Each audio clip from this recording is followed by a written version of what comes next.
Bonjour, Marc Drolet de la Clinique du dos. Alors ici, on a une radiographie latérale, on a une AP unilatérale, mais pour les besoins ici, je vous ai une radiographie de vue de profil de côté. Alors c'est une dame de 62 ans qui souffre de douleurs lombaires aiguës de façon épisodique et intermittente, avec une légère douleur là, constante, environ 2 sur 10 sur une échelle numérique. Elle ne présente pas de douleur radiculaire, c'est une douleur en bande dans le bas du dos. Alors le cliché radiologique ici, la vue latérale, nous a donné beaucoup d'informations.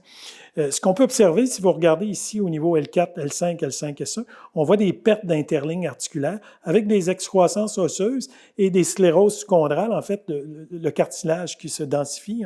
Alors, c'est le corps vertébraux qui se durcit.